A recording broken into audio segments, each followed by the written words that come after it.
Assalamualaikum warahmatullahi wabarakatuh. Perkenalkan, nama saya Anissa Maura dari kelompok 3. Di sini kelompok saya akan menjelaskan tentang kerajaan Aceh. Yang pertama saya akan menjelaskan tentang sejarah kerajaan Aceh. Kerajaan Aceh sendiri merupakan kerajaan Islam di Sumatera yang didirikan oleh Sultan Ali Mukhayat Shah pada tahun 1496 Masehi.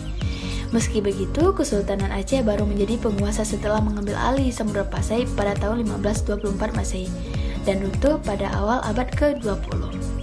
Di bawah kekuasaannya, Aceh berhasil menaklukkan Pahang yang merupakan sumber timah utama dan melakukan penyerangan terhadap Portugis di Malaka.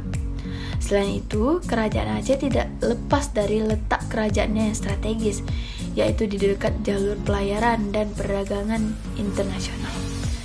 Berdirinya kerajaan Aceh bermula ketika kekuatan barat telah tiba di Malaka. Hal itu mendorong Sultan Ali Mukhayat Shah untuk menyusun kekuatan dengan menyatukan kerajaan-kerajaan kecil di bawah payung kerajaan Aceh. Selanjutnya, saya akan menjelaskan tentang masa kejayaan kerajaan Aceh. Kesultanan Aceh mengalami masa ekspansi dan pengaruh terluas pada masa kepemimpinan Sultan Iskandar Muda pada tahun 1607 sampai 1636 atau Sultan Meukuta Alam pada masa kepemimpinannya. Aceh menaklukkan Pahang yang merupakan sumber timah utama pada tahun 1629. Kesultanan Aceh melakukan penyerangan terhadap Portugis di Malaka dengan armada yang terdiri dari 500 buah kapal perang dan 60.000 tentara laut. Serangan ini dalam upaya memperluas domisi Aceh atas Selat Malaka dan Semenanjung Melayu. Sayangnya, ekspedisi ini gagal meskipun pada tahun yang sama Aceh menduduki Kedah dan banyak membawa penduduknya ke Aceh. Pada masa Sultan Alauddin Mukhayat Shah, Said Al-Mukammil, kakek Sultan Iskandar Muda, didatangkan perutusan diplomatik ke Belanda pada tahun 1602. Dengan pimpinan Tuanku Abdul Hamid, Sultan juga banyak mengirim surat ke berbagai pemimpin dunia, seperti Sultan Turki Selim II, Pangeran Maulud van Nassau, dan Ratu Elizabeth I.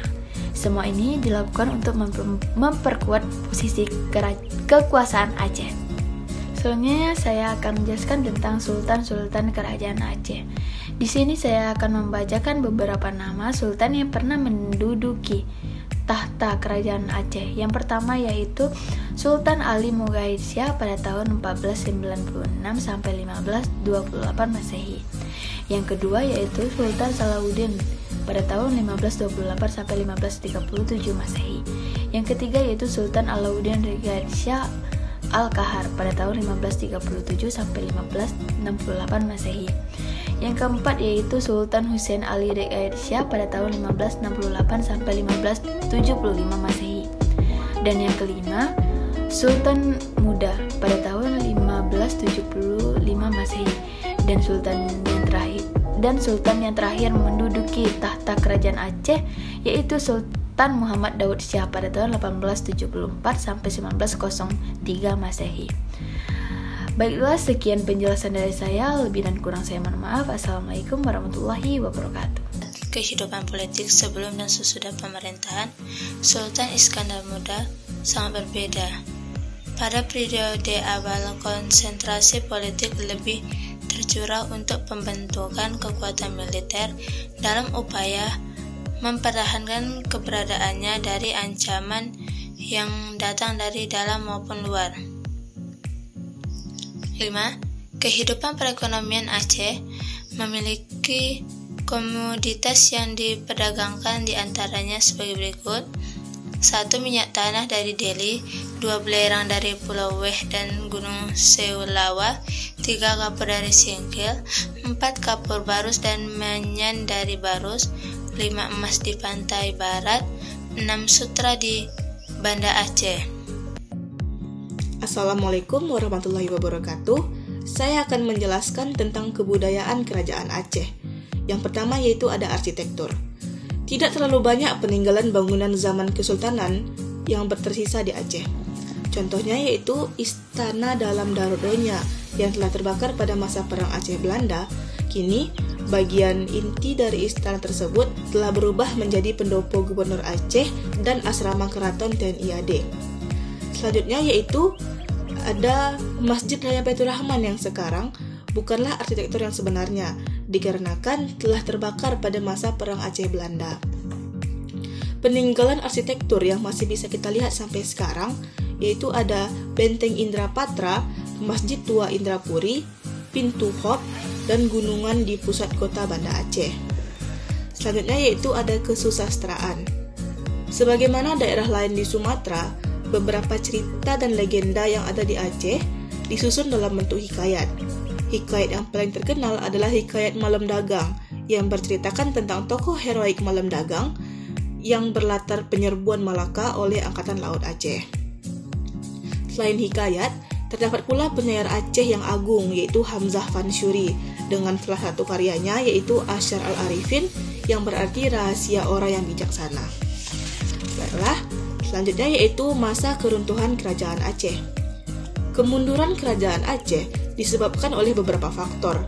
Yang pertama yaitu makin menguatnya kekuasaan Belanda di Pulau Sumatera dan Selat Malaka yang ditandai dengan jatuhnya wilayah Minangkabau, Siak, Tiku, Tapanuli, Mandailing, Deli, Barus, serta Bengkulu ke tangan Belanda. Faktor penting lainnya ialah adanya perebutan kekuasaan di antara pewaris tahta sultan, tidak adanya pemimpin yang cakap setelah wafatnya Sultan Iskandar Muda, terjadi perpecahan internal antara kaum birokrat atau kaum bangsawan kerajaan dengan kaum agama. Melemahnya Kesultanan Aceh memberi peluang bagi Belanda untuk masuk dan menanamkan pengaruh. Belanda mulai menginvasi Kesultanan Aceh pada Perang Sabi yang berlangsung selama 31 tahun. Jatuhnya banyak korban jiwa dalam perang tersebut dan tidak mampu menaungi Aceh, pemimpin terakhir Kesultanan Aceh, yakni Sultan Muhammad Daud Shah, mengumumkan pengakuan kedaulatan Belanda atas Aceh. Akhirnya, wilayah Kesultanan Aceh menjadi bagian dari Hindia Timur Belanda atau pemerintah kolonial Belanda. Baiklah, sekian dari saya. Apabila ada yang kurang mohon dimaafkan. Wabillahi taufiq wal hidayah. Wassalamualaikum warahmatullahi wabarakatuh. 8. Peninggalan Kerajaan Aceh pertama, Masjid Raya Baitur Rahman. Kedua, Taman Sarigunongan. 3. Benteng Indrapatra. 4. Meriam Kesultanan Aceh. 5. Makam Sultan Iskandar Muda. 6. Uang emas Kerajaan Aceh.